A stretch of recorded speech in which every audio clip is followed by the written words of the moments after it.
मेरी मम्मा के जाने के बाद पूरे प्रदेश से जो दुख की अभिव्यक्ति देखने को मिली, वो उनके महान शख्सियत को जाहिर करता है। जो भी मेरी मम्मा से मिला उन्हें कभी नहीं भुला पाएगा, और जो नहीं भी मिले वो भी उनको ये निस्वार्थ मानवता के प्रतीक के रूप में याद करते रहेंगे।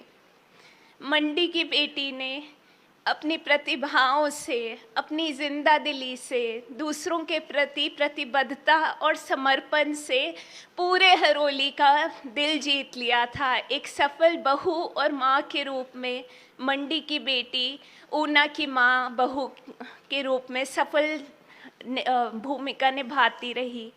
अगर मेरे पिता 5 बार चुनाव जीते, उसमें मेरी मम्मी का त्याग और समर्पण था। उनके फौलादी इरादे इस बात से जाहिर होते हैं कि हर चुनाव जीतने के बाद वो हमारे गांव से चिंतपूर्णी माता और कुलदेवी ज्वालामुखी माता के मंदिरों में पैदल जाती और उधर नतमस्तक होती। मेरी मम्मा एक असाधारण व्यक्तित्व की धनी थी, बहुप्रतिभाशाली, नेक दिल, दूसरों के प्रति समर्पित व्यक्तित्व थी। वो हमेशा मुझे मंडी के किस्से सुनाती रहती। आज हम मेरी मम्मा को श्रद्धांजलि देने मंडी में एकत्रित हुए हैं। ये उनके जीवन में एक बहुत ही महत्वपूर्ण स्थान था और उनके दिल के बेहद करीब आप सब थे।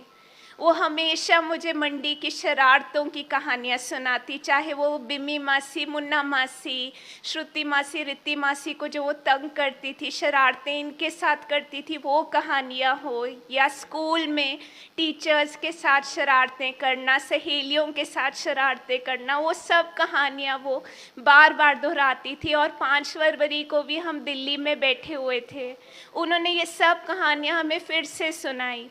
मेरी कोई भी सहेली उनके लिए महिमा आंटी जैसी परफेक्ट नहीं थी। वो मुझे हमेशा कहती, सहेली बनानी है तो महिमा जैसी बनाओ, जो निस्वार्थ तुम्हारे साथ खड़ी रहे, सुख दुख में तुम्हारे साथ रहे। वो करुणा बुआ के घर की कहानियाँ, गोगी मामू के साथ अमिताभ बच्चन की पिक्चरें देखना, ये सब सुनाती रही। और मुझे हमेशा कहती, कुछ तो शरारत कर लो, मुझसे कुछ तो सीख लो। उन्होंने जो शिक्षा यहाँ ली, जो शिक्षा और ज्ञान की लौ मंडी में उनके अंदर जली, जो धर्म की लौ उनके अंदर मंडी में जली, उससे उन्होंने शिमला, ऊना सब जगह रोशनी फैलाई। मैं अपनी मम्मा को अक्सर कहती थी, आप सूरज हो और मैं चांद हूँ। वो मेरे जहाँ को रोशन करने वाली थी। मैं अपनी मम्मा को याद करती हूँ। मुझे पता है उनका जाना सिर्फ मेरे जीवन में नहीं, अनगिनत जीवन के लिए एक अपूर्णीय क्षति है। माता भीमा काली को हम शुक्र करते हैं कि इतनी महान शख्सियत हमारे जीवन में आई।